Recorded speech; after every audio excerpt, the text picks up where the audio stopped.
When solving two-step equations, the goal is to get the whole numbers on one side of the equal sign and the variables on the other. So in order to do that, we need to get rid of this positive 4. So we're going to do the opposite sign and subtract 4 from both sides.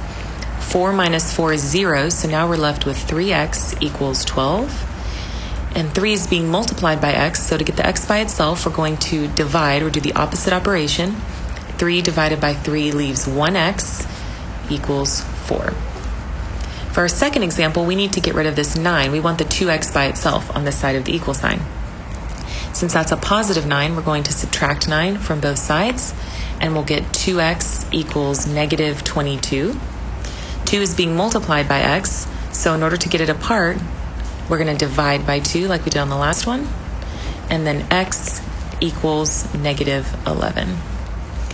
For this final example, x plus 3 is being divided by 2, so in order to eliminate this 2, so we can proceed with the problem, we're going to multiply by 2 on both sides. This 2 over 2 will eliminate, leaving x plus 3 equals 12.